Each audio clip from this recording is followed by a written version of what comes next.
ಯಾಕಂದ್ರೆ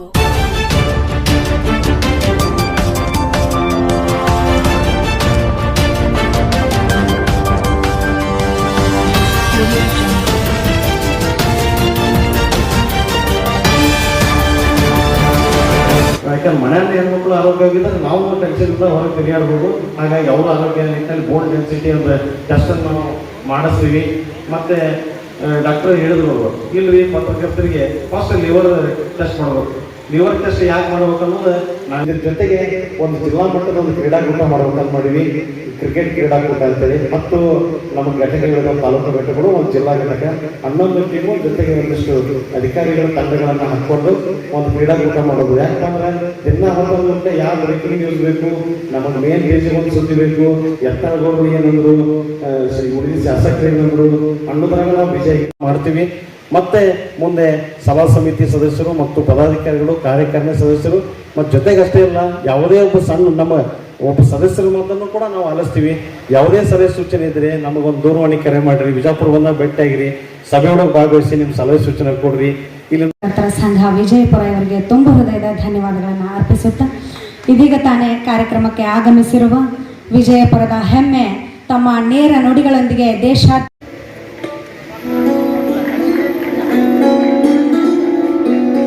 ಹಾಗೆ ಶ್ರೀಯುತ ವಿಠಲ್ ದೊಂಡಿಬಾ ಕಟಕ್ದೊಂಡ್ ಮಾನ್ಯ ಶಾಸಕರು ನಾಗಠಾಣ ಮತಕ್ಷೇತ್ರ, ಹಾಗೆ ಶ್ರೀಯುತ ಮಡಿವಾಳಪ್ಪ ಎಸ್ ಕರಡಿ, ಡಾಕ್ಟರ್ ಗಂಗಾಧರ ಸಂಬಂಧಿ ಅವರನ್ನು ಒಳಗೊಂಡು ವೇದಿಕೆಯಲ್ಲಿ ಉಪಸ್ಥಿತರಿರುವ ಎಲ್ಲ ಅತಿಥಿ ಗಣ್ಯರು ಸೇರಿ ಸಸಿಗೆ ನೀರುಣಿಸುವ ಮೂಲಕ ಕಾರ್ಯಕ್ರಮದ ಉದ್ಘಾಟನೆಯನ್ನು ನೆರವೇರಿಸ್ತಾ ಇದ್ದಾರೆ. ಸಮಾಜದ ಕಣ್ಣಿಗೆ ಕಾಣದ ಸತ್ಯಗಳನ್ನು ಪದಗಳ ಮೂಲಕ ಜನರ ಮುಂದೆ ತರುವವರು ಪತ್ರಕರ್ತರು. ಅವರ ಪೆನ್ನು ಕೇವಲ ಬರಹವಲ್ಲ, ಅದು ಸಮಾಜದ ಧ್ವನಿಯಾಗಿ ನಮ್ಮೆಲ್ಲರ ಸಮಾಜದ ಓರೆಕೋರೆಗಳನ್ನ, ಅಂಕು ಡೊಂಕುಗಳನ್ನ ತಿದ್ದುವಂತಹ ಕೆಲಸವನ್ನ ಮಾಡುವುದು ಯಾವುದಾದ್ರೂ ಇದ್ರೆ ಅದು ಪತ್ರಕರ್ತರ ಪೆನ್ನು ಅಂತ ಹೇಳಲಿಕ್ಕೆ ಇಚ್ಛೆ ಪಡ್ತೇನೆ. ಅಂತಹ ಪತ್ರಕರ್ತ ಶರಣ ಬಸಪ್ಪ ಮಸಳಿ ಸರ್ ಅವರು ದಯವಿಟ್ಟು ವೇದಿಕೆಗೆ ಆಗಮಿಸಬೇಕು. ಮಾಧ್ಯಮಗಳು, ಸಾಕಷ್ಟು ಜನ ಪತ್ರಕರ್ತರು ಅವರದ್ದೇ ಆದಂತಹ ನಿಟ್ಟಿನಲ್ಲಿ ಅವರದ್ದೇ ಆದಂತಹ ಶ್ರದ್ಧೆಯನ್ನು ವಹಿಸಿ ವಿಜಯಪುರಕ್ಕೆ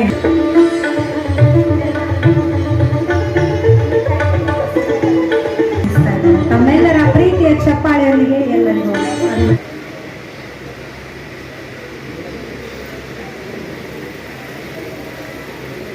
ಉದ್ಘಾಟಕರು ನನ್ನ ಆತ್ಮೀಯರಾದಂಥ ಎಂ ಬಿ ಪಾಟೀಲ್ ಸಾಹೇಬರು ಬರಬೇಕಾಗಿತ್ತು. ಇವತ್ತು ಸಚಿವ ಸಂಪುಟ ಸಭೆ ಇದ್ದ ಮೂಲಕ ನನಗೆ ಬರೋಕ್ಕಾಗಿಲ್ಲ, ನೀವು ಹೋಗ್ರಿ ಕಟಗೊಂಡವರು ಅಂತ ಹೇಳಿದ್ದಾರೆ. ಅದಕ್ಕೆ ಇಲ್ಲಿ ಅವರ ಬಗ್ಗೆ ಪ್ರಸ್ತಾವನೆಯನ್ನು ಮಾಡಲಿಕ್ಕೆ ಇಚ್ಛೆ ಪಡ್ತಾ ಇದ್ದೀನಿ. ಪ್ರಶಸ್ತಿ ಪ್ರದಾನ ಸನ್ಮಾನ್ಯ ಶ್ರೀ ಬಸನಗೌಡ ಆಲ್ ಪಾಟೀಲ್, ಯತ್ನಾಳ್ ಶಾಸಕರು, ವಿಜಾಪುರ, ಆತ್ಮೀಯ ನನ್ನ ಸ್ನೇಹಿತರು ಹಾಗೂ ನನ್ನ ಮಾರ್ಗದರ್ಶಕರು ಆಗಿರುವಂಥ ಸನ್ಮಾನ್ಯ ಶ್ರೀ ಬಸನಗೌಡ ಪಾಟೀಲ್ರೆ, ಅದರಂತೆ ಮುಖ್ಯ ಅತಿಥಿಗಳಾಗಿ ಆಗಮಿಸಿದಂಥ ಸನ್ಮಾನ್ಯ ಶ್ರೀ ಮೇಯರ್ ಆದಂಥ ಕರಡಿಯವರೇ, ಅಧ್ಯಕ್ಷರು, ನಗರ ಪ್ರಾಧಿಕಾರದ ಅಧ್ಯಕ್ಷರಾದಂಥ ಸನ್ಮಾನ್ಯ ಶ್ರೀ ಗಂಗಾಧರ ಎಸ್ ಸಂಬಣ್ಣಿಯವರೇ, ವಿಜಾಪುರ ಜಿಲ್ಲೆ ಪತ್ರಿಕಾ ಸಂಘದ ಅಧ್ಯಕ್ಷರು, ಆತ್ಮೀಯರು ಆಗಿರುವಂಥ ಸನ್ಮಾನ್ಯ ಶ್ರೀ ಅಶೋಕ್ ಯಲಹಳ್ಳಿಯವರೇ, ರಾಜ್ಯ ಪ್ರಧಾನ ಕಾರ್ಯದರ್ಶಿಗಳಾದಂಥ ಸನ್ಮಾನ್ಯ ಶ್ರೀ ಪಿ ಸಿ ಲೋಕೇಶ್ ಅವರೇ, ಶ್ರೀ ಪುಂಡಲಿಕ್ ಬಾಳೂಜಿ ಅವರೇ,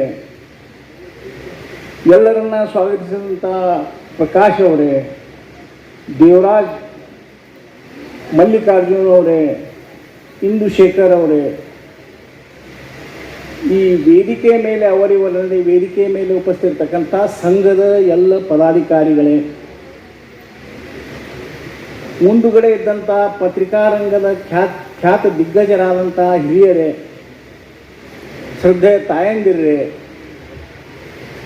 ಆತ್ಮೀಯ ಸಹೋದರರೇ, ಸನ್ಮಾನಿತಗೊಂಡಂಥ ಎಲ್ಲ ಸನ್ಮಾನಿತರೇ, ಪತ್ರಿಕಾ ಮಾಧ್ಯಮದ ಸ್ನೇಹಿತರೆ, ಆ ಶಾಸನಗಳ ರಚಿಸೋದು ಬಿಟ್ಟರೆ ಅವ್ರ ಕೆಲಸ ಏನಿಲ್ಲ. ಆದರೆ ಕಾರ್ಯಾಂಗ, ಆ ಕಾರ್ಯವನ್ನು ನೆರವೇರಿಸಲಿಕ್ಕೆ ಕಾರ್ಯಾಂಗ ಸಿದ್ಧರಾಗಿರ್ತಾರೆ. ಒಂದು ರಾಜ್ಯದಲ್ಲಿ, ಒಂದು ದೇಶದಲ್ಲಿ ಕಾರ್ಯಾಂಗ ಸಹಿತ ಬಹಳ ಇವತ್ತು ಆ ಸರ್ಕಾರದ ಹೆಸರು ಬರಬೇಕಾಗಿತ್ತು. ಯಾವುದೇ ಸರ್ಕಾರದ ಯೋಜನೆಗಳನ್ನು ತಳಮಟ್ಟದವರೆಗೆ ಮುಟ್ಟಿಸಬೇಕಾಗಿತ್ತು ಅಂದರೆ ಕಾರ್ಯಾಂಗದ ಜವಾಬ್ದಾರಿ ಇರ್ತೈತಿ. ಕಾರ್ಯಾಂಗದ ಜವಾಬ್ದಾರಿಯನ್ನು ನಿಭಾಯಿಸುವಂಥವರು ಕಾರ್ಯಾಂಗ ಮಾಡ್ತಾರೆ. ಮುಂದೆ ಇವು ಎರಡೂ ಸರಿಯಾಗಿ ಕೆಲಸ ಮಾಡದಿದ್ದರೆ ಪ್ರಜಾಪ್ರಭುತ್ವದಲ್ಲಿ ಯಾವುದೇ ದುಡ್ಡು ಪ್ರಾಪರ್ ಯುಟಿಲೈಸೇಷನ್ ಇದ್ದಿತ್ತಿಲ್ಲಪ್ಪ ಅಂದ್ರೆ ಅದನ್ನು ಸರಿಪಡಿಯುವಂಥ ಕೆಲಸ ನ್ಯಾಯಾಂಗ ಮಾಡ್ತೈತಿ.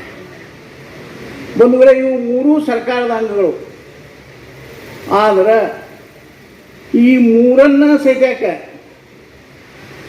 ಅಲುಗಾಡಿಸುವಂಥ ಶಕ್ತಿ ಯಾರ ಬಳಿ ಆದರೆ ಅಂದ್ರೆ ಅದು ಪತ್ರಿಕಾ ರಂಗಕ್ಕದ, ಅದು ಪತ್ರಕರ್ತರೇ ಹೌದು ಅಂತ ನನ್ನ ಭಾವನೆ. ಯಾಕಂದ್ರೆ ಪತ್ರಕರ್ತರು ಇದು ಒಂದು ಅಂಗ, ಪತ್ರಿಕಾ ರಂಗನೂ ಸಹಿತ ಒಂದು 4ನೇ ಅಂಗ ಪ್ರಜಾಪ್ರಭುತ್ವದು ಅಂತ ನನ್ನ ಭಾವನೆ ಇದೆ. ಒಂದು ವೇಳೆ ಆದರೆ ಇವು ಮೂರೂ ದಿಕ್ಕು ತಪ್ಪಿದ್ದು ಅಂದ್ರೆ ಅದಕ್ಕೆ ಸರಿಯಾದ ಮಾರ್ಗದಲ್ಲಿ ಮಾರ್ಗದರ್ಶನ ಕೊಟ್ಟು ಇವತ್ತು ಸತ್ಯದ ಪ್ರತಿಪಾದಕರಾಗಿ ಯಾವುದು ಒಳ್ಳೆಯದು ಯಾವುದು ಕೆಟ್ಟದ್ದು,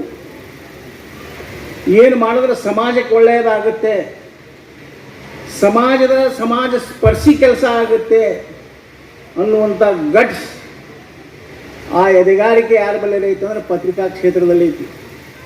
ನನಗೆ ಅನಿಸ್ತೈತಿ ಬಂಧುಗಳೇ, ಇವತ್ತು ಈ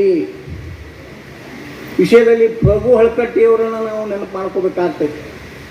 ನಮ್ಮ ಜಿಲ್ಲೆಯವರವರು, ಯಾಕಂದರೆ ಬಹುಶಃ ಪತ್ರಿಕೆಯನ್ನು ಪ್ರಪ್ರಥಮ ಬಾರಿಗೆ ವಿಜಾಪುರದಲ್ಲಿ ಪ್ರಪ್ರಥಮ ಬಾರಿಗೆ ಇಲ್ಲ, ಆದರೆ ಕೆಲವು ಹಳೆಯ ಪತ್ರಕರ್ತರಲ್ಲಿ ನಮ್ಮ ಜಿಲ್ಲೆಯಲ್ಲಿ ಎಸ್ಪೆಷಲಿ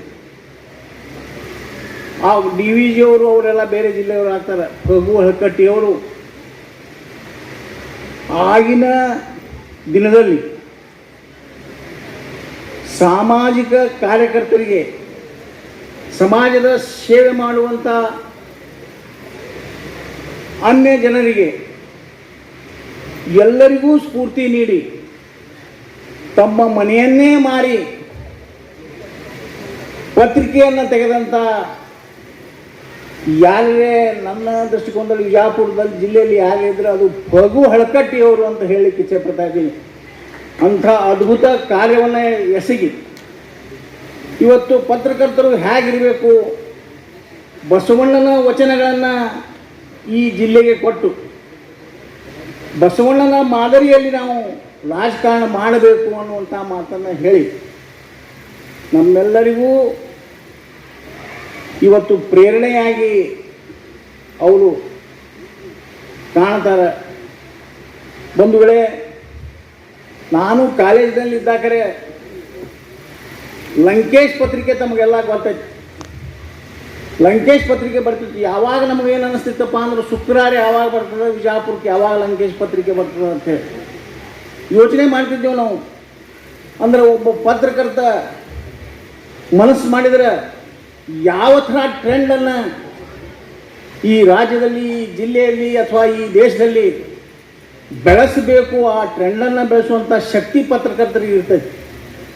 ಅಂಥ ಪತ್ರಕರ್ತರು ಇವತ್ತು ಯಾವುದೇ ಆಸೆ ಆಮಿಷೆಗೆ ಒಳಪಡದೆ, ಯಾಕಂದ್ರೆ ಒಮ್ಮೆ ತಾವು ಮನಸ್ಸು ಮಾಡಿ ಒಳ್ಳೆಯದನ್ನು ಬರ್ಕೋತ ಹೋದ್ರೆ, ಒಳ್ಳೆಯದನ್ನು ಅಂದರೆ ಕೆಟ್ಟ ಮಾಡಿದಂಥ ವ್ಯಕ್ತಿಗೆ ಕೆಟ್ಟನ್ನೇ ಬರೀರಿ, ನಾವು ಬೇಡ ಅನ್ನಂಗಿಲ್ಲ, ಅದಕ್ಕೇನು ಎರಡನೇ ಮಾತಿಲ್ಲ. ಯಾಕಂದರೆ ಒಳ್ಳೆಯದು ಕೆಟ್ಟದ್ದನ್ನು ಸರಿಪಡಿಸ್ಬೇಕಾಗಿದ್ರೆ ಎರಡೂ ನಾವು ಪರಿಶೀಲಿಸಿ ನಿರ್ಧಾರ ಮಾಡಿ ಈ ಕೆಲಸ ನಮ್ಮಲ್ಲಿ ಆಗಬೇಕು ಅಂತ ಯೋಚನೆಯನ್ನು ಮಾಡ್ತಾ, ಬಹುಶಃ ಇಲ್ಲಿ ಕೂತಂಥ ಹಿರಿಯರು ಸಾಕಷ್ಟು ಜನ ಇದ್ದೀರಿ. ತಮ್ಮ ಸಹಕಾರ ನಮ್ಮೆಲ್ಲರಿಗೂ ಇರಲಿ. ವಾಸ್ತವ ಅಂಶದ ಕಡೆಗೆ ಹೆಚ್ಚಾಗಿ ನಾವು ನೋಡೋಣ. ಬಿಜಾಪುರ ಜಿಲ್ಲೆಯಲ್ಲಿ ಗೋಳಗುಮ್ಮಟ ಹೆಂಗೆ ಪ್ರಸಿದ್ಧದ, ಎರಡನೇ ಗೋಳಗುಮ್ಮಟ ಅನ್ನಿಸಿಕೊಂಡಂಥ, ವಚನ ಗುಮ್ಮಟ ಅನ್ನಿಸಿಕೊಂಡಂಥ ಪ್ರಭು ಹಳಕಟ್ಟಿಯವರು ಏನು ಮಾರ್ಗದರ್ಶನ ಹಾಕ್ಯಾರ, ಆ ಮಾರ್ಗದರ್ಶನದಲ್ಲಿ ಬಿಜಾಪುರ ಜಿಲ್ಲೆಯ ಪ್ರತಿಯೊಬ್ಬ ಪತ್ರಕರ್ತರು ನಡೀಬೇಕು ಅಂತ ಯೋಚಿಸಿ ಇವತ್ತು ತಮ್ಮ ಇಲ್ಲಿ ಪ್ರತಿಭಾ ಪುರಸ್ಕಾರವನ್ನು, ಕೆಲವು ಯೋಜನೆಗಳನ್ನು ಈಗಾಗಲೇ ಜಿಲ್ಲೆಯಿಂದ ತಾವು ಪತ್ರಕರ್ತರು ಮಾಡಿದ್ದೀರಿ. ನಿಮ್ಮ ಯೋಜನೆಗಳಿಗೆ ನಾನು ಸ್ಪಂದಿಸಿ ಏನಾದರೂ ನಾನು ಸಹಕಾರ ಮಾಡ್ಲಿಕ್ಕೆ ರೆಡಿ ಇದ್ದೀನಿ ಅಂತ ಹೇಳ್ತಾ ನನ್ನ ಮಾತನ್ನು ಮುಗಿಸ್ತಾ ಇದ್ದೀನಿ. ಜೈ ಹಿಂದ್. ನಡೆಯಲಿದೆ. ನಾವು ಪ್ರತಿ ತಾಲೂಕಿನ ಹೆಸರುಗಳನ್ನು ಕೂಗ್ತೇವೆ. ಆ ತಾಲೂಕಿನ ಅಧ್ಯಕ್ಷರು, ಪ್ರಧಾನ ಕಾರ್ಯದರ್ಶಿಗಳು, ಸದಸ್ಯರು ಬಂದು ದಯವಿಟ್ಟು ಗ್ರಾಮೀಣ ಪತ್ರಕರ್ತರ ಮಕ್ಕಳಿಗೆ ನೋಟ್ಬುಕ್ ಮತ್ತು ಬ್ಯಾಗ್ಗಳನ್ನು ಸ್ವೀಕರಿಸಬೇಕು. ಮೊದಲಿಗೆ ಮುದ್ದೇಬಿಹಾಳದ ಅಧ್ಯಕ್ಷರು, ಪ್ರಧಾನ ಕಾರ್ಯದರ್ಶಿಗಳು, ಸದಸ್ಯರು ಸಿದ್ಧತೆಯಲ್ಲಿರಬೇಕು. ಅದರಲ್ಲಿ ಬಸವನ ಬಾಗೇವಾಡಿ ತಾಲೂಕಿನ ಪದಾಧಿಕಾರಿಗಳು ಸಿದ್ಧತೆಯಲ್ಲಿರಬೇಕು. ಧನ್ಯವಾದಗಳು ತಾಳಿಕೋಟೆಯ ಪದಾಧಿಕಾರಿಗಳಿಗೆ. ದೇವರನ್ನು ಮಾನ್ಯ ಶಾಸಕರು ನಾಗಠಾಣ್ ಮತಕ್ಷೇತ್ರ ಇವರಿಗೆ, ಶ್ರೀ ಮಡಿವಾಳಪ್ಪ ಎಸ್ ಕರಡಿ, ಪೂಜ್ಯ ಮಹಾಪೌರರು ಮಹಾನಗರ ಪಾಲಿಕೆ ವಿಜಯಪುರ ಅವರಿಗೆ, ಡಾಕ್ಟರ್ ಗಂಗಾಧರ್ ಎಸ್ ಸಂಬಂಧಿ ಅಧ್ಯಕ್ಷರು ನಗರಾಭಿವೃದ್ಧಿ ಪ್ರಾಧಿಕಾರ ವಿಜಯಪುರ, ಇವರೆಲ್ಲರ ತಾಳ್ಮೆಗೆ ನಮ್ಮ ಜಿಲ್ಲಾ ಘಟಕದಿಂದ ತುಂಬ ಹೃದಯದ ಧನ್ಯವಾದಗಳನ್ನು ಅರ್ಪಿಸುತ್ತಾ ಇದೀಗ ಬಸವನ ಬಾಗೇವಾಡಿ ತಾಲೂಕಾ ಘಟಕದ ಲೋಕೇಶ್ ಅವರು ಇವತ್ತು ಪತ್ರಕರ್ತರ ಮಕ್ಕಳ ಪ್ರತಿಭಾ ಪುರಸ್ಕಾರ ವಾರ್ಷಿಕ ಪ್ರಶಸ್ತಿ ಪ್ರದಾನ ಹಾಗೂ ಅಭಿನಂದನಾ ಸಮಾರಂಭದ ವೇದಿಕೆ ಮೇಲೆ ಉಪಸ್ಥಿತರಿರುವಂಥ ನಮ್ಮ ನಾಗಠಾಣ್ ವಿಧಾನಸಭಾ ಕ್ಷೇತ್ರದ ಸನ್ಮಾನ್ಯ ಶಾಸಕರು, ನಮ್ಮ ಆತ್ಮೀಯರಾದಂಥ ಶ್ರೀ ವಿಠ್ಠಲ್ ಕಟಕದೊಂಡವರೇ, ನಮ್ಮ ಮಹಾನಗರ ಪಾಲಿಕೆಯ ಮಹಾಪೌರರಾದಂಥ ಶ್ರೀ MS ಕರಡಿ ಅವರೇ, ವಿಜಯಪುರ ನಗರಾಭಿವೃದ್ಧಿ ಪ್ರಾಧಿಕಾರದ ಅಧ್ಯಕ್ಷರಾದಂಥ ಡಾಕ್ಟರ್ ಗಂಗಾಧರ್ ಸಂಬಣ್ಣಿ ಅವರೇ, ಕರ್ನಾಟಕ ರಾಜ್ಯ ಕಾರ್ಯನಿರತ ಪತ್ರಕರ್ತರ ಸಂಘ ವಿಜಯಪುರ ಜಿಲ್ಲಾ ಅಧ್ಯಕ್ಷರಾದಂಥ ಶ್ರೀ ಅಶೋಕ್ ಯಡಳ್ಳಿ ಅವರೇ, ಕರ್ನಾಟಕ ರಾಜ್ಯ ಕಾರ್ಯನಿರತ ಪತ್ರಕರ್ತರ ಸಂಘ ಬೆಂಗಳೂರು ಪ್ರಧಾನ ಕಾರ್ಯದರ್ಶಿಗಳು, ರಾಜ್ಯ ಪ್ರಧಾನ ಕಾರ್ಯದರ್ಶಿಗಳಾದಂಥ ಶ್ರೀ ಲೋಕೇಶ್ ಅವರೇ, ವಿಜಯಪುರ ಜಿಲ್ಲಾ ಉಸ್ತುವಾರಿಗಳು, ರಾಜ್ಯ ಕಾರ್ಯದರ್ಶಿಗಳು, ಬೆಳಗಾವಿ ಕರ್ನಾಟಕ ರಾಜ್ಯ ಕಾರ್ಯನಿರತ ಪತ್ರಕರ್ತರ ಸಂಘದ ಶ್ರೀ ಪುಂಡ್ಲಿಕ್ ಬಾಳೋಜಿ ಅವರೇ, ವೇದಿಕೆ ಮೇಲೆ ಉಪಸ್ಥಿತರಿರುವಂಥ ಎಲ್ಲ ಪತ್ರಿಕೆ ಈ ಸಂಘದ ಪದಾಧಿಕಾರಿಗಳೇ, ಇವತ್ತಿನ ವಿಜಯಪುರ ಜಿಲ್ಲೆಯಿಂದ ಆಗಮಿಸಿದಂಥ ಎಲ್ಲ ನನ್ನ ಪತ್ರಿಕಾ ಪ್ರತಿನಿಧಿಗಳೇ, ಅವರ ಕುಟುಂಬ ವರ್ಗದವರಿಗೆ ಎಲ್ಲರಿಗೂ ನಮಸ್ಕಾರ. ಇವತ್ತು ನಮ್ಮ ವಿಜಯಪುರ ಜಿಲ್ಲೆಯ ಪತ್ರಕರ್ತರ ಸಂಘದಿಂದ ಅತ್ಯಂತ ಒಂದು ಮಾದರಿಯಾದ ರೀತಿಯಲ್ಲಿ ಇವತ್ತು ಬಂದು ಪತ್ರಿಕಾ ಏನೋ ನಮ್ಮ ದಿನಾಚರಣೆ ಇದೆ, ಅದನ್ನು ಭಾಳ ಚೆನ್ನಾಗಿ ಇವತ್ತು ಮಾಡಿಕೊಟ್ಟಿದ್ದಾರೆ. ಅವರಿಗೆ ನಮ್ಮ ನೂತನವಾಗಿ ಆಯ್ಕೆಯಾದಂಥ ಎಲ್ಲ ವಿಜಯಪುರ ಜಿಲ್ಲೆಯ ಪತ್ರಿಕಾ ಮತ್ತು ತಾಲೂಕಿನ ಪದಾಧಿಕಾರಿಗಳಿಗೆ ನಾನು ಹೃತ್ಪೂರ್ವಕವಾದಂಥ ಅಭಿನಂದನೆ ಸಲ್ಲಿಸ್ತೇನೆ. ಅದು ಕೂಡಬೇಕೆಲ್ಲರೂ, ಒಂದು ವರ್ಷಕ್ಕೊಮ್ಮೆ ಒಂದು ಕೂಡಬೇಕು, ಕಷ್ಟ ಸುಖ ಹಂಚ್ಕೋಬೇಕು. ಯಾರು ಒಳ್ಳೆಯ ಪತ್ರಕರ್ತರ ಅವರಿಂದ ಕಲಿಬೇಕು, ಯಾರು ಕೆಟ್ಟ ಪತ್ರಕರ್ತರ ಅವರಿಂದ ದೂರ ಇರಬೇಕು, ಬ್ಲ್ಯಾಕ್ಮೇಲ್ ಮಾಡೋದ್ರಿಂದ ದೂರ ಇರಬೇಕು. ಜನಪರವಾಗಿ ಅಭಿವೃದ್ಧಿ ಪರವಾಗಿ ಕೆಲಸ ಮಾಡುವಂಥ ಪತ್ರಕರ್ತರನ್ನ ಅವರನ್ನು ಗೌರವಿಸಬೇಕು. ಪತ್ರಕರ್ತರ ಜವಾಬ್ದಾರಿ ಬಗ್ಗೆ ನಮ್ಮ ಸನ್ಮಾನ್ಯ ವಿಠ್ಠಲ್ ಕಟಕದೊಂಡವ್ರ ಶಾಸಕರು ಹೇಳಿದ್ದಾರೆ. ಈ ದೇಶದಲ್ಲಿ 4 ಅಂಗಗಳು: ಶಾಸಕಾಂಗ, ಕಾರ್ಯಾಂಗ, ನ್ಯಾಯಾಂಗ, ಪತ್ರಿಕಾ ರಂಗ. ಈ 4 ಜವಾಬ್ದಾರಿಯಲ್ಲಿ ಪತ್ರಿಕಾ ರಂಗದ ಜವಾಬ್ದಾರಿ, ಮಾಧ್ಯಮಗಳ ಜವಾಬ್ದಾರಿ ಭಾಳ ದೊಡ್ಡದಿದೆ. ಯಾಕಂದ್ರೆ ದಿನ ಹೊತ್ತು ತಪ್ಪು ಮಾಡೋರು ಶಾಸಕಾಂಗದವರು, ಕಾರ್ಯಾಂಗದವರು, ಈಗ ನ್ಯಾಯಾಂಗದವರು ಬಂದುಬಿಟ್ಟಾರೆ ನಮ್ಮ ದೊಡ್ಡ. ಈ 3 ಕಂಪ್ನಿಗಳು ಏನೇನೇನೇನೇನೋ ಆಗಿರ್ತಾವೆ. ಆದರೆ ನ್ಯಾಯ ಎಲ್ಲಿರ್ತದೆ? ಅನ್ಯಾಯ ಆಗಾಗ ನಾವು ಅದನ್ನು ಭಾಳ ಕಠೋರವಾದ ಶಬ್ದದಲ್ಲಿ, ಭಾಳ ಕಠಿಣ ಶಬ್ದದಲ್ಲಿ ಜನರಿಗೆ, ದೇಶಕ್ಕೆ, ರಾಜ್ಯಕ್ಕೆ, ಬಡವರಿಗೆ ಅನ್ಯಾಯ ಆಗದ ರೀತಿಯಲ್ಲಿ ನಮ್ಮ ಕೈಯಲ್ಲಿರುವಂಥ ಪೆನ್ನು ಓಡಬೇಕು. ನಮ್ಮ ಪೆನ್ನು ಹೊಗಳು ಬಟ್ಟರ ಪೆನ್ ಆಗಬಾರ್ದು. ಇಂದ್ರದಾನೆ, ಚಂದ್ರದಾನೆ, ಇವನಂತ MLA ಏನು ಹಾಗೇ ಇಲ್ಲ, ಘೋಷ ಭೂಮಿ ಮ್ಯಾಗ ಇವನೇ ಮೊದಲು ಹುಟ್ಟಾನ ಅನ್ನೋರು ಹಂಗೆ ಬರೀತಾರೆ ಕೆಲವ್ರ ಮೇಲೆ. ಮತ್ತು ನೀವು ಹಂಗೆ ಬರೆದ್ರೆ ಜನರಿಗೆ ಏನು ಹುಟ್ಟಿಲ್ಲ, ಅವ್ರೆ ಇವ್ನಿಗೇನೋ ಪ್ಯಾಕೇಜ್ ಬಂದಂಗೆ ಕಾಣಿಸ್ತಿರ್ತಾರೆ. ನೀವು ನೋಡ್ರಿ ಈ TV ಚಾನಲ್ಗಳು ಕೆಲವೊಂದು ಯಾರು ಭಾಳ ಓರೊಬ್ಬರಿಗೆ ಭಾಳ ಟೀಕಾ ಮಾಡ್ಲಕತ್ತಂದ್ರೆ ತಳಗೆ ಕಮೆಂಟ್ ನೋಡ್ಬೇಕು ನೀವು. ಅರೆ ಮಗನ್ನ ಬಕೆಟ್ ಚಾನಲ್ ತರ ಈಗೇನು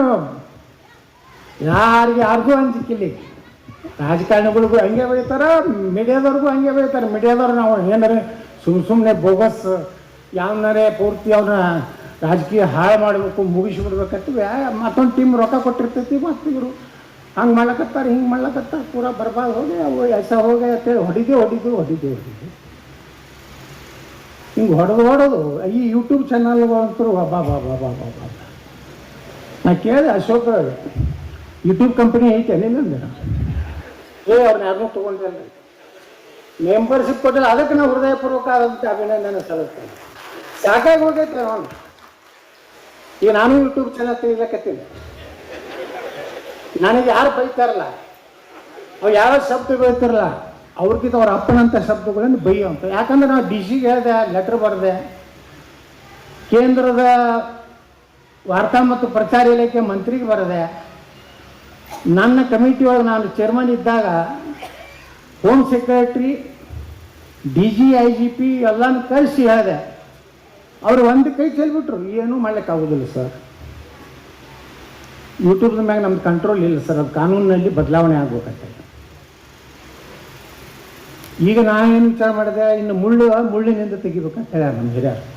ಎಲ್ಲರೂ ಈ ಕಡೆ ಹೊಡ್ಕೊಳ್ಳಿ, ಈ ಕಡೆ ಹೊಡೆಸೋದು ಆ ತತ್ವ ಹೋಗೈತಿಗೆ. ಸುಭಾಷ್ ಚಂದ್ರ ಬೋಸ್ರ ಜಾತಿಯವ್ರು ನಾವು, ಈ ಕಡೆ ಹೊಡೆಸೋ ಜಾತಿಯವ್ರಲ್ಲ.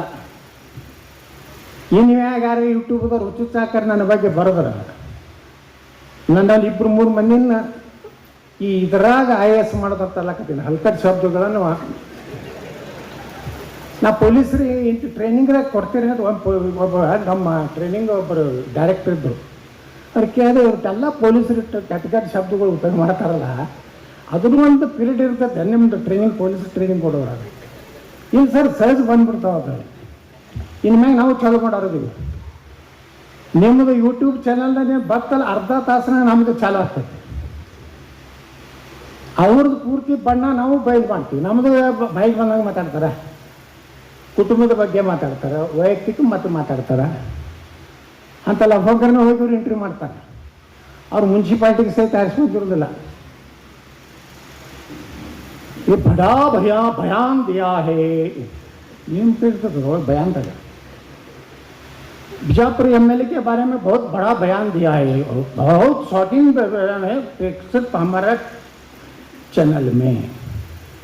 ಇನ್ಮ್ಯಾಗ ನಿಮ್ಮ ಚಾನಲ್ದವ್ರು ಹೇಳ್ತೀನಿ, ಯೂಟ್ಯೂಬ್ ಚಾನಲ್ದವ್ರಿಗೆ ಒಳ್ಳೆ ಚಾನಲ್ ಅದಾವ ಯೂಟ್ಯೂಬ್ದವ್ರು ಎಷ್ಟೋ ನಾನು ನೋಡ್ತಿರ್ತೇನೆ. ನಾನು ನಿನ್ನೆ ನಾನು ಬೆಂಗಳೂರಿನಿಂದ ಬರಾಗ ಇದು ನೋಡ್ತಿದ್ದೆ, ಕರ್ನಾಟಕದಲ್ಲಿ 8 ನದಿಗಳು ಅದಾವು. 8 ನದಿಗಳು ಎಲ್ಲಿ ಅದಕ್ಕೆ ಜನ್ಮ ತಾಳ್ತಾವು. ಕೃಷ್ಣಾ ನದಿಗೆ ಎಲ್ಲೆಲ್ಲಿದು ಬಂದು ಇವತ್ತು ಕೃಷ್ಣೆಗೆ ಕೂರ್ತದೆ. ನಮ್ಮ ಕಡೆ ದೇವ್ರ ಸಾಕ್ಷಿ ಆಗತ್ತೆ, ನಮ್ಗೆ ಅದು ನಾಲೆಜ್ ಇರಲಿಲ್ಲ. ಈಗ ನೋಡಿ, ಕೃಷ್ಣೆ ಇಡೀ ಕರ್ನಾಟಕದ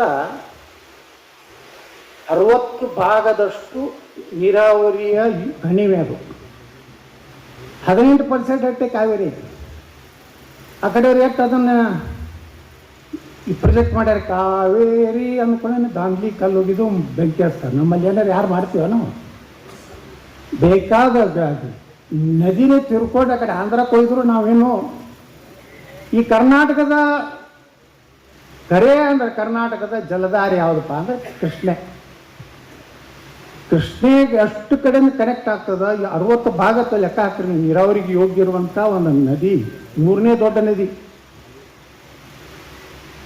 ಬ್ರಹ್ಮಪುತ್ರ ಗಂಗೆನಂತಂದ್ರೆ ಇದನ್ನು ಯಾಕೆ ಹೇಳ್ತಾ ಇದ್ದೇನೆಂದರೆ ಇಂಥ ಒಳ್ಳೆ ಪತ್ರಕರ್ತರು ಒಬ್ಬ BBC ಒಬ್ರು ಯಾರು ಅದಾರ ಈ ದೇಶದ ನಾಯಕರ ಬಗ್ಗೆ ಒಂದೊಂದು ಅವರು ಇಟ್ಟು ಚಂದ ಹೇಳ್ತಾರೆ. BBC ಏನೋ ಹೆಸರೈತೆ ಅವ್ರದ್ದು. ಅದ್ಭುತ. ಅಂಬೇಡ್ಕರ್ ಬಗ್ಗೆ ಅಷ್ಟು ಒಳ್ಳೆ ಅಂಬೇಡ್ಕರ್ ಅವರು ಏನು ಮಾಡಿದ್ರು, ಅವ್ರ ವಿಚಾರಧಾರೆ ಏನಿತ್ತು, ಸುಭಾಷ್ ಚಂದ್ರ ಬೋಸ್ರು ಹೆಂಗಿದ್ರು, ಮಹಾರಾಣಾ ಪ್ರತಾಪ್ ಹೆಂಗಿದ್ರು, ಇಂಥವೆಲ್ಲ ನೋಡಿದಾಗ ಖುಷಿ ಪಡ್ತೀವಿ. ಆ ದುರ್ದೈವ ಅಂದರೆ ಇಂಥ ಕೆಲವೊಂದು ಯೂಟ್ಯೂಬ್ಗಳು ಬಂದು ಪತ್ರಿಕಾ ರಂಗವನ್ನು ಇವತ್ತು ಈ ನಮ್ಮ ಪ್ರಿಂಟ್ ಮೀಡಿಯಾ ಆಗಲಿ ದೊಡ್ಡ ಚಾನಲ್ಗಳಲ್ಲಾಗಲಿ ಅವ್ರದ್ದೇ ಆದಂಥ ಒಂದು ಎಥಿಕ್ಸ್ ಅಂತ ಏನೈತೀವಲ್ಲ, ಒಂದು ಅವ್ರದ್ದೇ ಆದಂಥ ಒಂದು ಎಲ್ಲಿ ಟೀಕೆ ಮಾಡಬೇಕು ಮಾಡ್ತಾರೆ. ನಾನು ಮೊನ್ನೆ ಇದಕ್ಕೆ ಹೋಗಿದ್ದೆ, ಬಿಡದಿ ರೈತರ ಹೋರಾಟಕ್ಕೆ. ಅಲ್ಲಿ ಪತ್ರಕರ್ತನ ಖರೀದಿ ಮಾಡುವಂಥ ಶಕ್ತಿಯ ವಿರೋಧ ಇದೋ. ಯಾಕಂದ್ರೆ 35,000 ಕೋಟಿ ರೂಪಾಯಿ ದೊಡ್ಡದ ಒಂದು ಪ್ರಾಜೆಕ್ಟ್ ಐತದು. ಅಂದರೆ ಅಷ್ಟು ರೊಕ್ಕ 30,000-35,000 ಕೋಟಿ. ರೈತರು ಎಷ್ಟದ ರೈತರಿಗೆ 10 ಗುಂಟೆ 5 ಗುಂಟೆ 20 ಗುಂಟೆ ಅವ್ರನ್ನೆಲ್ಲ ಪತ್ರಕರ್ತನ ಖರೀದಿ ಮಾಡ್ಬೋದಾಗಿತ್ತು. ಆದರೆ ಯಾವುದೇ ಪತ್ರಿಕೆ ಆಗಲಿ ಯಾವುದೇ ಮೀಡಿಯಾ ಆಗಲಿ ಅದಕ್ಕೆ ಯಾವುದಕ್ಕೂ ಬಲಿಗೆ ಆಗದೆ ಇವತ್ತು ಇಡೀ ರಾಜ್ಯದ ಜನರ ಮುಂದೆ ಇವತ್ತು ಬಿಡದಿ ಹೋರಾಟವನ್ನು ಪ್ರತಿಬಿಂಬಿಸೋದ ಕೆಲಸ ಯಾರಾಗ ಮಾಡಿದರೆ ಅದು ಮೀಡಿಯಾ ಮತ್ತು ಪ್ರಿಂಟ್ ಮೀಡಿಯಾ ಅನ್ನುವಂಥದ್ದು ನಾನು ಹೆಮ್ಮೆಯಿಂದ ಹೇಳ್ತೇನೆ. ಇಲ್ಲಾಂದ್ರೆ ಏನಾಗ್ತದೆ, ಬಡವ್ರು ಯಾರು ಕೇಳೋರು? ನಾವು ಶ್ರೀಮಂತರಿದ್ದವರು ಅವ್ರನ್ನ ದಬ್ಬಾಳಿಕೆ ಮಾಡಿ ಜಮೀನು ಕಸುವಂಥದ್ದು ಇದಂತ ನ್ಯಾಯ ನೋಡ್ರಿ. ಅವ್ರು ಕುಡುದಿಲ್ಲ ತರ. ಅವಾಗ ಮಾಧ್ಯಮಗಳು ಇರಲಿಲ್ಲ ಅಂದ್ರೆ ಏನಾಗ್ತಿತ್ತು? ಅವ್ರು ಏನು ಮಾಡ್ತಾರೋ ಅನ್ನೋದು ಬಣ್ಣ ಬಯಲು ಮಾಡುವಂಥದ್ದು ಇವತ್ತು ಪತ್ರಿಕೆ ನಮ್ಮ ಚಾನಲ್ಗಳು ಮಾಡ್ತಾಯಿವೆ. ಅದಕ್ಕೆ ಅಲ್ಲಿ ಅಭಿನಂದನೆ ಸಲ್ಲಿಸಿದ. ನಿಮ್ಗೆ ಸಾಕಷ್ಟು ಆಮಿಷಗಳನ್ನು ಹೊಟ್ಟಬಹುದು ಇದ್ರೊಳಗೆ. ಕೇಳ್ರಿ, ಒಂದು 100 ಕೋಟಿ ರೂಪಾಯಿ ಖರ್ಚು ಮಾಡಿದ್ರೆ ಎಲ್ಲರೂ ಮುಚ್ಚಬೋದಲ್ಲ. ಆದರೆ ಇಂಥ 30,000-35,000 ಕೋಟಿ ರೂಪಾಯಿ ಒಂದು ದೊಡ್ಡ ಹಗರಣವನ್ನು ಇವತ್ತು ಅನೇಕ ಸಲ ಪತ್ರಿಕೆಗಳ ಮೂಲಕನೇ ಎಷ್ಟೋ ಮಂದಿ ಮಂತ್ರಿಗಳು ರಾಜೀನಾಮೆ ಕೊಡಬೇಕಾಗ್ತದೆ. ಮಾಧ್ಯಮಗಳಲ್ಲಿ ಬಂದಿದ್ರಿಂದ ರಾಜೀನಾಮೆ ಕೊಡಬೇಕಾಗ್ತದೆ. ಒಂದು ಕಾಲಿತ್ತು, ಲಾಲ್ ಬಹದ್ದೂರ್ ಶಾಸ್ತ್ರಿ ಅವ್ರ ಕಾಲಕ್ಕೆ ಒಂದು ಟ್ರೈನ್ ಆಕ್ಸಿಡೆಂಟ್ ಆಯಿತು. ಬರೀ ಒಂದು ಪತ್ರಿಕೆಗಳು ಬರೆದಿದ್ದಕ್ಕೆ ಅವ್ರು ರಾಜೀನಾಮೆ ಕೊಟ್ಟರು. ಈ ಹೊಡೆದ ಮೆಟ್ಲು ಹೊಡೆದ್ರು ಯಾರು ರಾಜೀನಾಮೆ ಕೊಡೋದಿಲ್ಲ. ಅಲ್ಲ, ನಾ ಇಲ್ಲ, ನನ್ನಿಂದ ಏನಾಗೈತೆ ತರ್ತಾರೆ. ನಾವು ವಿಧಾನಸಭೆ ನೋಡ್ತಿರ್ತಾರ. ಅವ್ರು ನಮ್ಕಿಂತ ಹೆಂಗೆ ಅಡ್ಡಾಡ್ತಿರ್ತಾರೆ ಮಾಡಿದವರು, ಭ್ರಷ್ಟಾಚಾರ ಮಾಡಿದವರು. ಏನಪ್ಪ ಇಲ್ಲಿ ಏನೂ ಇಲ್ಲೇ ಇಲ್ಲ ಅಕ್ಕ, ನನಗೇನು ಮಾಡ್ತಾರೆ ರಾಜೀನಾಮೆ ಕೊಡೋದು ಅನ್ನೋದು ಇಲ್ಲ. ಅವಾಗ ಹಂಗಿತ್ತು, ಒಂದು ಮೀಡಿಯಾದಾಗ ಬರ್ತಂದ್ರೆ ಮುಗೀತು. ಮಾಧ್ಯಮಗಳು ಅಷ್ಟು. ಆದರೂ ಈಗಲೂ ಸಹ ಕೆಲವೊಂದು ಮಾಧ್ಯಮಗಳು ತಮ್ಮ ಶಕ್ತಿಯನ್ನು, ತಮ್ಮ ಪೆನ್ನಿನ ಶಕ್ತಿಯನ್ನು ಕಡಿಮೆ ಮಾಡಿಕೊಡಲಿಲ್ಲ.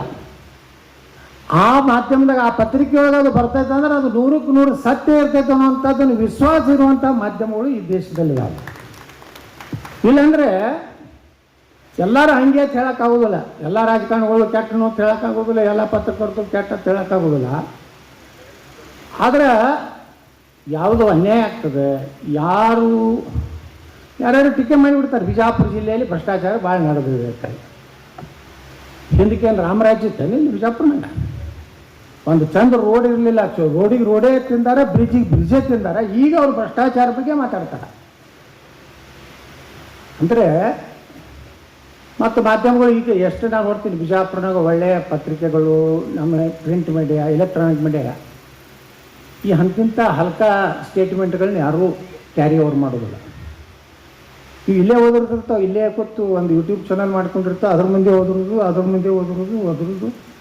ಅವ ಅದನ್ನೇ ಕೇಳೋದು. ಬೆಳೆಯೋಳು ಚುಚ್ಚು ಅದೇ ಕೇಳೋದು. ಬಸನಗೌಡ ಪಾಟೀಲ್ ಯತ್ನಾಳ್ ಬರೀ ಭ್ರಷ್ಟಾಚಾರ, ಭಯಂಕರ ಮಾಡಿದ್ದಾರೆ ಅವ. ಅದ್ರಾಗ ಏನು ಚಂದನೂ ಇರೋದಿಲ್ಲ. ಇನ್ನು ಮ್ಯಾಗ ಅಂಥವ್ರಿಗೂ ನಾವು ಒಂದು ಡೋಸ್ ಕೊಡ್ಲಿಕ್ಕೆ ಚಾಲು ಮಾಡೋದಿಲ್ಲ. ಇಲ್ಲ ನಡೀದಿಲ್ಲ. ನಾವು ಬರೀ ಬಾಯಿ ಮುಚ್ಕೊಂಡು ಕೂತೀವಿ, ಸಂಭಾಯಿತರಿಗೆ ಒಂದು ನಡೀದಿಲ್ಲ. ಯಾಕಂದ್ರೆ ಈ ಪ್ರಿಂಟ್ ಮೀಡಿಯಾ, ಈ ನಮ್ಮ ಚಲನಗಳು ಏನದಾವಲ್ಲ ದೇಶನಾಗ, ಎಂತಿಂಥ ಮಾಹಿತಿಗಳನ್ನು ತೆಗಿತಾರೋ ಅವ್ರೇನು ಈ ರಾವ್ ಇದ್ದಂಗೆ. ಅಂದರೆ RAW ಐತಲ್ಲ ನಮ್ಮ ದೇಶದ್ದು, ಹಂಗೆ ಎಲ್ಲಿ ಏನಾಯಿತು, ಹಗರಣ ಹೆಂಗಾಯಿತು ಏನು ಅಂದರೆ ಅಂಥದನ್ನೆಲ್ಲ ತೆಗೆದ್ರಿಂದಲೇ ದೇಶದಲ್ಲಿ ಇನ್ನೂ ಸ್ವಲ್ಪ ಅಂಜಿಕೆ ಅನ್ನೋದೈತೆ. ಮಾಧ್ಯಮಗಳೆಲ್ಲನೂ ಮಾರಾಟ ಆಗಿಬಿಟ್ಟಿದ್ರೆ ಅಂಜಿಕೆನೇ ಇರ್ತಿದ್ದಲ್ಲ. ಅವ್ರು ಪರ್ಸೆಂಟೇಜ್ ಫಿಕ್ಸ್ ಮಾಡಿಬಿಟ್ಟಿರ್ತಿದ್ರು. ನಾ ಇಟ್ಟು ಹೊಡಿತೀನಿ ನಿಮ್ಗೆ ಇಟ್ಟು ಕೊಡ್ತೀನಿ, ನೀವು ತುಂಬಿ ಚುಪ್ ಹಂಬಿ ಚುಪ್ ಅಂತ. ಅದಕ್ಕೆ ಮಾಧ್ಯಮಗಳ ಜವಾಬ್ದಾರಿ ದೇಶದ ಅಭಿವೃದ್ಧಿಯಲ್ಲಿ ಭಾಳ ದೊಡ್ಡ ಕಾಣಿಕೆ ಇದೆ. ನೋಡಿ, ಇವತ್ತು ಇಥನಾಲ್, ಈ ದೇಶದಲ್ಲಿ ಇಥನಾಲ್ ಬಂದಿದ್ದರಿಂದ ಒಂದು 2-3 ಯೂಟ್ಯೂಬ್ ಚಾನಲ್ದವ್ರು ಏನು ಮಾಡಿದ್ರು, ಎಷ್ಟು ನೀಚಿರ್ತಾರೆ ಕೆಲವೊಂದು ಮಂದಿ. ಅಂದರೆ ಒಂದು ಹೈಕ್ರಾಸ್ ಇನೋವಾ ಗಾಡಿಗೆ ಹೊಸ ತೊಗೊಂಡು ಆ ಪೆಟ್ರೋಲ್ನಾಗ ಇಥನಾಲ್ ಅಂದ್ರೆ ಒಂದು 100 ಲೀಟ್ರ್ ಪೆಟ್ರೋಲಿಗೆ 20 ಲೀಟ್ರ್ ನಮ್ಮ ಕಬ್ಬಿನಿಂದ, ಮೆಕ್ಕೆಜೋಳದಿಂದ, ರೈಸಿನಿಂದ ತಯಾರಾಗುವಂಥ ಇಥನಾಲ್ ಹಾಕ್ತಾರೆ. 100ಕ್ಕೆ 20 ಲೀಟ್ರು. ಇವಾಗ ಏನು ಮಾಡೋದು, ಆ ಇಥನಾಲ್ದ ಹೆಸರು ಕೇಳಬೇಕು. ಇಥನಾಲ್ದಿಂದ ದೇಶದಲ್ಲಿ ದೊಡ್ಡ ಹಾನಿ ಆಗ್ಲಕತ್ತೈತಿ. ವಾಹನಗಳು ಎಲ್ಲ ಇಂಜನ್ ಜಾಮ್ ಆಗ್ಲಕತ್ತವು, ಹಂಗೆ ಆಗ್ಲಕತ್ತವು, ಏನೇನೋ ಅಪಪ್ರಚಾರ ಮಾಡಿ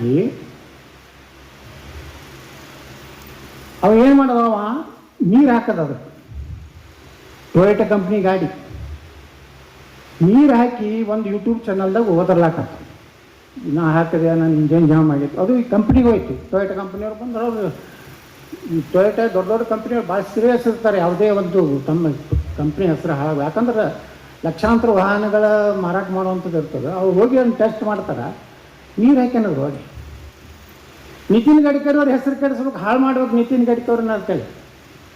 ಆದರೆ ನಿತಿನ್ ಗಡ್ಕರಿ ಅವರು ಹಾಳು ಮಾಡೋಂಥ ನೆಪದಾಗ ನೀವು ಹೋಗಿ ನಮ್ಮ ದೇಶದ ಆರ್ಥಿಕ ವ್ಯವಸ್ಥೆನೇ ಬುಡವೇಲ್ ಮಾಡುವಂಥ ಒಂದು ದೊಡ್ಡ ಷಡ್ಯಂತ್ರ. ಇವತ್ತೇನಾಗತ್ತದೆ, 100ಕ್ಕೆ 20 ಲೀಟ್ರ್, ಈಗ 20 ಲೀಟ್ರು, ಈಗ 27 ಲೀಟ್ರ್ ಮಿಕ್ಸ್ ಮಾಡಬೇಕು ಇಥನಾಲ್ ಅಂತ. ಇನ್ನು ಮುಂದೆ ಭವಿಷ್ಯದಾಗ ಇಥನಾಲ್ದೇ ವಾಹನ ಬರ್ತಾವೆ, 100% ಮೋಟರ್ ಸೈಕಲು, ಕಾರುಗಳು. ಇದರಿಂದ ರೈತರ ಆರ್ಥಿಕ ಪರಿಸ್ಥಿತಿ ಸುಧಾರಣೆ ಆಗ್ತದೆ.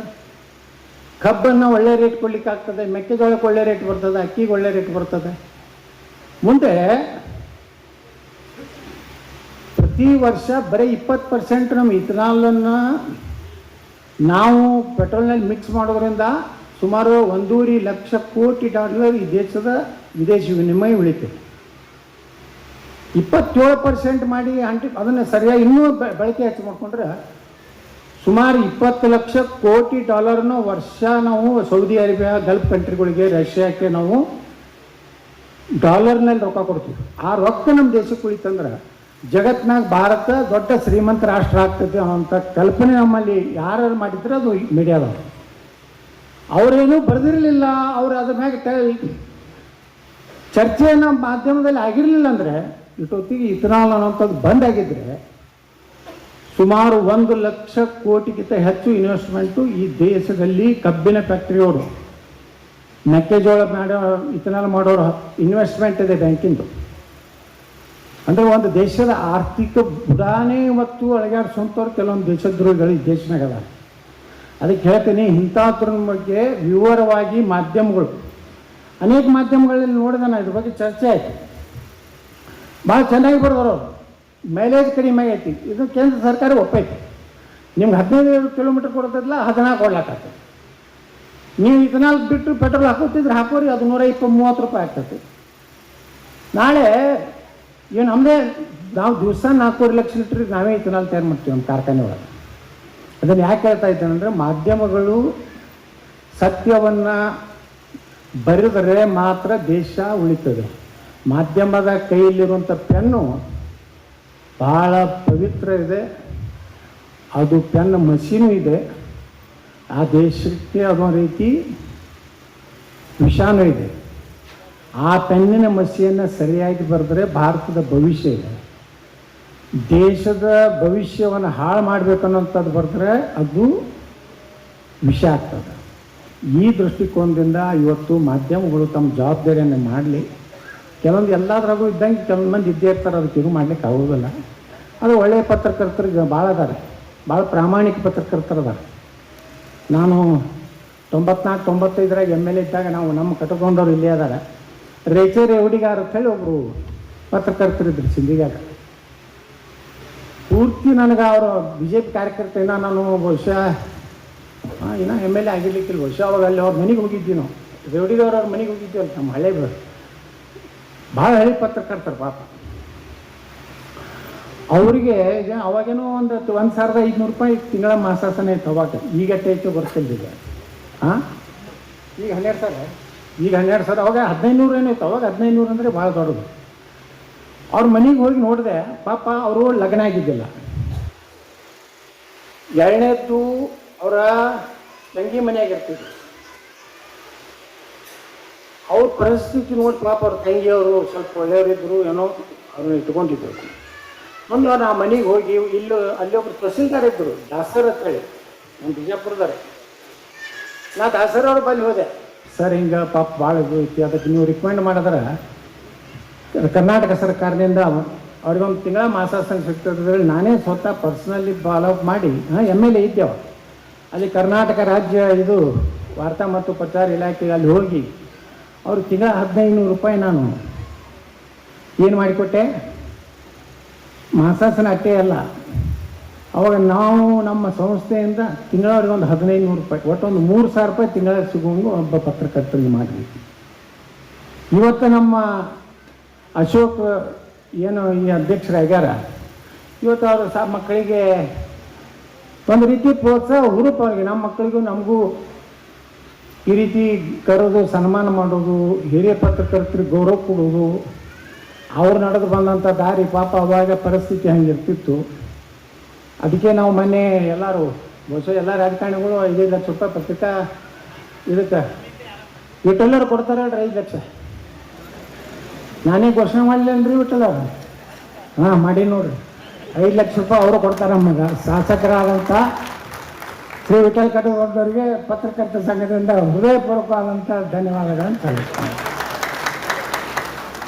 ಕೊಡ್ತೀವಿ ನಾವು, ನೀವು ಚಲೋ ಕೆಲಸ ಮಾಡಿರಿ, ನಾವು ಕೊಡ್ಲಾಕೆ ನಾವು ದೊಡ್ಡ ಸಂಸ್ಥೆ ಕಟ್ತೀವಿ, ಇನ್ನೂ ಹೆಚ್ಚು ಕೊಡ್ತೀವಿ. ನಿಮಗೇನು ಯಾರಿಗಾರ ತೊಂದರೆ ಇದ್ದರೆ ಹೇಳ್ರಿ, ಆಪ್ರೇಷನ್ ಅವು ಇವು ಏನಾರು ಇದ್ರು ಹೇಳ್ರಿ, ಎಲ್ಲರೇ ನಾವು ಮಾಡ್ತೀವಿ. ನಾವು ಯಾಕಂದ್ರೆ ಬರೀ ನಾನು ಆಸ್ತಿ ಭಾಳ ಮಾಡೀನಂತ ಭಾಳ ಮಂದಿಗೆ ತಲೆಯಾಗೈತಿ. ಆ ಮೂರ್ಖ ನನ್ನ ಮಕ್ಕಳಿಗೆ ಗೊತ್ತಿಲ್ಲ, ಎಲ್ಲ ಸಂಘ ಸಂಸ್ಥೆ ಆಸ್ತಿ ಅನ್ನೋದು ಅವಕ್ಕೂ ಗೊತ್ತಿಲ್ಲ. ಅವು ಸ್ಥಿತಿ ಮೇ ಬಹುತಾಯಿ ಇವತ್ತು ಏನೋ ಒಬ್ಬ ಕಮೆಂಟ್ ಬರ್ದಾನ, हॉस्पिटल है वो है ये है बहुत पैसा कमाया है ಬರ್ತಾರೆ. ನಿಮ್ಮ ಅಪ್ಪನ ಮನೆ ಅಂತ ತಂದು ಕೊಟ್ಟರೆ ನಮ್ಗೆ ನಾವು ಶೇರ್ ಹೋಲ್ಡರ್ ರೊಕ್ಕ ಕೊಟ್ಟಾರ 6,000 ಕೋಟಿ ರೂಪಾಯಿ ಐತ್ರಿ ಬಿಟ್ಟಲ್ಲ ನಮ್ಮ ಸಿಟಿ ಒಳಗೆ. ಈಗ ನನ್ನ ಮ್ಯಾಗ ವಿಶ್ವಾಸ ಐತೈತೆ ಜನ ತಂದಿರ್ತಾರೆ. ಅಂದ್ರೆ ರಾಜಕಾರಣಿಗಳ ಮ್ಯಾಗ ಯಾವ್ದಾರೆ ಬ್ಯಾಂಕ್ನಾಗಳು ಇಡ್ತಾರೆ ಯಾರು ಸರ್ ಏನ್ರಿ ಸರ್? ರಾಜಕಾರಣಿಗಳು ಬ್ಯಾಂಕ್ ಮಾಡಿದ್ರೆ ಯಾರು ಡಿಪಾಸಿಟ್ ಇರ್ತಾರೆ ಇವತ್ತಿನ ಕಾಲದಲ್ಲಿ. ರಾಜಕಾರಣಿಗಳಂದ್ರೆ ಮೊದಲೇ ಪಿಕ್ ಪಾಕೆಟ್ ಇರ್ತಾರೆ. ಅಂಥದ್ರಾಗ ನನ್ನ ಸಿಟಿ ಒಳಗೆ 6,000 ಕೋಟಿ ರೂಪಾಯಿ ಐತಂದ್ರೆ ಹೆಂಗೆ? ಚಂದ್ರ ವಿಶ್ವಾಸ ಗಳಿಸ್ಕೊಂಡೀವಿ ನಾವು, ಬರೀ ಕತ್ತರಿಸೋದು ಮಾಡಿಲ್ಲ. ಅದಕ್ಕೆ ಹೇಳ್ತೀನಿ ಪತ್ರಕರ್ತರಿಗೆ ಯಾಕೆ ಇಷ್ಟು ಧೈರ್ಯದಲ್ಲಿ ಹೇಳ್ತೇನಪ್ಪ ಅಂದ್ರೆ, ಏನಾರ ಒಂದು ಒಳ್ಳೆಯ ಕೆಲಸ ನಿಮ್ಮ ಪತ್ರಕರ್ತೊಳಗೆ ಯಾವುದೇ ಒಂದು ಪತ್ರಕರ್ತ ಅನ್ಯಾಯ ಆದಾಗ, ಏನೋ ಒಂದು ತೊಂದರೆ ಬಂತು, ಏನೋ ಆಪ್ರೇಷನ್ ಬರ್ತಂದ್ರೆ ಹೇಳಿ, ಸರ್ಕಾರದಿಂದ ಬರಂಗೆ ಬರ್ತದೆ, ನಾವು ನಿಮ್ಗೆ ಸಹಾಯ ಮಾಡ್ಲಿಕ್ಕೆ ನಾವು ತಯಾರಿದ್ದೀವಿ. ಕಷ್ಟ ಅಂತೂ ಎಲ್ಲರಿಗೂ ಬರೋದೇ ಈ ಜೀವನದಾಗ. ಎಲ್ಲರೂ ಏರು ಇಳು ಯಾರಿಗೂ ಬಿಟ್ಟಲ್ಲ. ಕೃಷ್ಣನಿಗೂ ಬಂದದ, ರಾಮಗೂ ಬಂದದ, ಭಗವಾನ್ ಅವರೇ ದೇವರಿದ್ದವ್ರಿಗೆ ಅವ್ರ ಕಷ್ಟ ಅನುಭವಿಸ್ತಾರೆ. ನಾವು ಯಾವ ಗಿಡ ತಪ್ಪಲ್ಲ. ನಾವು ಅಂಥ ಕಷ್ಟ ಕಾಲದಾಗ ಪತ್ರಕರ್ತರಿಗೂ ಸಹಾಯ ಮಾಡ್ಬೇಕು. ಯಾಕಂದ್ರೆ ಪಾಪ ಒಬ್ಬೊಬ್ಬ ಪತ್ರಕರ್ತರು ಏನೂ ಮಾಡ್ಕೊಂಡಿರೋದಿಲ್ಲ. ಎಷ್ಟೋ ಮಂದಿ ನೋಡ್ತೀನಿ ಸುಮ್ಮ ಅಡ್ಡಾಡ್ತಿರ್ತಾರೆ, ಒಂದು ಹೆಗಲಿಗೆ ಬ್ಯಾಗ್ ಹಾಕ್ಕೊಂಡು, ಏನೂ ಇರೋದಿಲ್ಲ, ಆರ್ಥಿಕ ಪರಿಸ್ಥಿತಿ ಇರೋದಿಲ್ಲ, ಮನೆ ನಡೀತಿರೋದಿಲ್ಲ. ಭಾಳ ಕಷ್ಟ ಐತೆ ಪತ್ರಕರ್ತರ ಜೀವನ. ನಾನು ಭಾಳಷ್ಟು ಪತ್ರಕರ್ತರು ನೋಡೀನಿ. ಒಮ್ಮೊಮ್ಮೆ ಒಮ್ಮೊಮ್ಮೆ ನಾನು ಏನು ಮಾಡ್ತೀನಿ, ಅವ್ರು ಎಂಥವ್ರು ಏನು ಕಾಣ್ರ ಅಂದ್ರೆ ಕರೆದು ಸ್ವಲ್ಪ ಕೊಟ್ಟು ಕಳಿಸ್ಬಿಡ್ತಿದ್ರು. ಬಾಪ ಒಂದು 4-5 ತಿಂಗಳಾದ್ರೆ ಅವ್ರಿಗೆ ಇದು ಆಗಲಿರ್ತದೆ. ಯಾಕೆ ಮಾಡಬೇಕಪ್ಪ ಅಂದ್ರೆ ಸಮಾಜದಾಗ ಈ ಪತ್ರಿಕಾ ಕ್ಷೇತ್ರದಲ್ಲಿ ಕೆಲಸ ಮಾಡೋದಂಥವ್ರು ಕೆಲವು ಮಂದಿ ಪತ್ರಕರ್ತರು ಹಳಿ ಮಂದಿ ನಾನು ನೋಡ್ತೀನಿ, ವಯಸ್ಸವರು ಪಾಪ ಮುಗ್ಧರದವರು, ಎಲ್ಲೂ ಏನೂ ಕೇಳೋದಿಲ್ಲ, ಏನೂ ಇಲ್ಲ. ಹೆಂಗೆ ನಾನೇ ವಿಚಾರ ಮಾಡ್ತಿರ್ತೀನಿ ಕೂತು, ಈ ಮನುಷ್ಯನ ಮನೆಯರಿ ಹೆಂಗೆ ಇರ್ತಿರ್ತಿದ್ದು ಏನಾರು ನನಗೂ ಒಂದು ತಲೆ ಬರ್ತದೆ. ಏನಪ್ಪ ಇಂಥವ್ರಿಗೆ ಏನಾರು ಸಹಾಯ ಮಾಡಬೇಕಂತ. ಅದಕ್ಕೆ ಪತ್ರಕರ್ತರು ವಿಜಯಪುರ ಜಿಲ್ಲೆದವರು ಯಾರು ಕಷ್ಟ ಬಂದ್ರೆ ಹೇಳ್ರಿ, ಯಾವಾಗಲೂ ನಿಮ್ಮ ಕೂಡ ಇರ್ತೀನಿ ನಾನು. ಅದರಲ್ಲಿ 1 ಲಕ್ಷ ಇರಲಿ 2 ಲಕ್ಷ ಇರಲಿ, ಎಲ್ಲೆಲ್ಲಿ ಹೋಗಿ ಯಾರ್ಯಾರಿಗೆ ನಾವು ಕೂತು ಬರೋದಿಲ್ಲ ಇಡೀ ಕರ್ನಾಟಕದಾಗ. ಯಾರಿಗೆ ನಮ್ಮ ಹಿಂದೂ ಕಾರ್ಯಕರ್ತರಾದ್ರೆ ಮತ್ತು ನಮ್ಮ ಪತ್ರಕರ್ತರಿಗೆ ನಾವು ಕೊಡೋದಿಲ್ಲನ್ರಿ ವಿಠಲರ. ಈಗ ಒಂದೇ ಮಾತಿಗೆ ನಮ್ಮ ವಿಠಲರು 5 ಲಕ್ಷ ರೂಪಾಯಿ ಕೊಡ್ತಾರೆ, ಕೊಡ್ತೀವಿ. ಆದರೆ ಸುಮ್ಮನೆ ಏನಾರ ಉಪದೇಶ ಬರೀಬಾರ್ದು. ಉಪದೇಶ ಬರೆದ್ರೆ ಡೈರೆಕ್ಟ್ ಹೊಡಿತೀನಿ, ನಾನು ಬೈತೀನಿ, ಯಾರಿಗೂ ನಾನು ಹೋಗಲ್ಲ. ಏನು ಆಗೋದೈತಿ 30 ವರ್ಷ ರಾಜಕಾರಣವನಿಗೆ ಏನು ಮಾಡಂಗದೆ, ನೀವು ಏನು ಬರೆದ್ರೆ ಏನು ಮಾಡಂಗೈತಿ ಹೇಳ. ನಾವು ಎಲ್ಲ ತಯಾರಾಗ್ಬಿಟ್ಟು ಏನು ಬರೆದ ಬರೀ ಹೌದು ನಾವು ಮಾಡಿ ಕರೆ ಮುಂದೇನು ಬರೀತಾರೆ ವಾಸುದೇವತಿ. ಅದಕ್ಕೆ ಪತ್ರಕರ್ತರು ಒಳ್ಳೆ ಕೆಲಸ ಮಾಡಿರಿ. ಏನೇ ಸಮಸ್ಯೆ ಬಂದರು, ಏನೇ ಇದು ಬಂದರು, ಅಶೋಕ ನಿಮ್ಮ ದೊಡ್ಡ ನಾವು ಇರ್ತೀವಿ. ನಾವು ಭಾಳ ದೊಡ್ಡ ಎಂ ಬಿ ಪಾಲ್ರಂಗೆ ಶ್ರೀಮಂತರಿಲ್ಲ, ಆದರೂ ಅವ್ರಕ್ಕಿಂತ ಸ್ವಲ್ಪ ಕಡಿಮೆ ಇದ್ರು ಅದೀವಿ, ಜೀವಂತ ಅದೀವಿ. ಹಾಂ ಯಾವಾಗಲೂ ಮಾಡ್ತೀವಿ. ಏನು ಈಗೆಂದು ದೇವ್ರು ಕೊಟ್ಟಾನ, ಎಲ್ಲರೂ ಹರಿದು ಹಂಚಿ ತಿಂದು ಹೋಗೋದೈತು ಒಂದು ದಿವಸ. ಮುಂದೆ ಏನು ಬರೀತೀರಿ ವಾಸುದೇವ್ರ? ಕರ್ನಾಟಕದ ನೇರ ನುಡಿ ಯತ್ನಾಳ್ ಇನ್ನಿಲ್ಲ, ಹೌದು ಅದು ಬರ್ತೈತೆ. ಅಲ್ಲೇನು ಬರೀತಾರೆ ವಾಸುದೇವ್ರ ತಳಗ. ಇಡೀ ರಾಜ್ಯದಲ್ಲಿ ಒಬ್ಬ ವಿವಾದಾತ್ಮಕ ರಾಜಕಾರಣಿ ಅಂದರೆ ಯತ್ನಾಳ್. ಆದರೆ ಅದರ ಹಿಂದೆ ಒಂದು ಅಭಿವೃದ್ಧಿಯ ಕಳಕಳಿ ಇತ್ತು ಅನ್ನೋದನ್ನು ಮರೆಯಲಾಗದು. ಬರೀತಿರಿಲ್ರೀಗ? ಧನ್ಯವಾದಗಳು.